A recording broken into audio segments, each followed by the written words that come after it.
Assalamualaikum warahmatullahi wabarakatuh. Nama saya Muti Andasari dengan NPM 21711061041. Di sini saya akan menjelaskan tentang mengenai PCR. Apa itu PCR? PCR digunakan dalam biologi molekuler untuk membuat banyak salinan memperkuat bagian kecil DNA atau gen. Dengan menggunakan PCR, dimungkinkan untuk menghasilkan ribuan hingga jutaan salinan bagian tertentu DNA dari sejumlah kecil DNA. PCR adalah alat umum yang digunakan di laboratorium penelitian medis dan biologi. Digunakan pada tahap awal pemrosesan DNA dan sequencing untuk mendeteksi ada atau tidaknya gen, untuk membantu mengidentifikasi patogen selama infeksi, dan membuat profil DNA forensik dari sampel kecil DNA. Polymerase chain reaction merupakan teknik yang sangat berguna dalam membuat salinan DNA.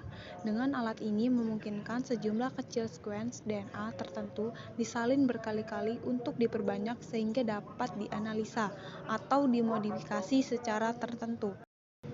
Prinsip kerja PCR. Prosesnya ada 3 tahapan, yaitu 1. Denaturasi, peleburan atau melting. Tahapan ini berlangsung pada kisaran suhu 94 hingga 96 derajat Celcius. Pada tahap ini hidrogen DNA akan terputus dan DNA berberkas tunggal. Umumnya tahapan ini dilakukan lama untuk memastikan semua berkas DNA secara terpisah.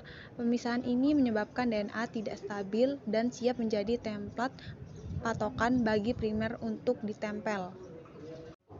Yang kedua, annealing, penempelan. Primer menempel pada bagian template DNA yang melengkapi urutan basanya. Tahap ini dilakukan pada suhu sekitar 45 hingga 60 derajat Celcius. Penempelan ini bersifat spesifik. Suhu yang tidak sesuai menyebabkan gagalnya penempelan primer atau primer menempel di sembarang tempat.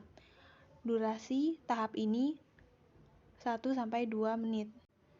Yang ketiga, elongasi. Elongasi atau pemanjangan atau dikenal juga dengan istilah extension. Suhu untuk proses ini tergantung dari jenis DNA polimerase yang digunakan. Dengan teks polimerase, biasanya suhu berada di kisaran 76 derajat Celcius.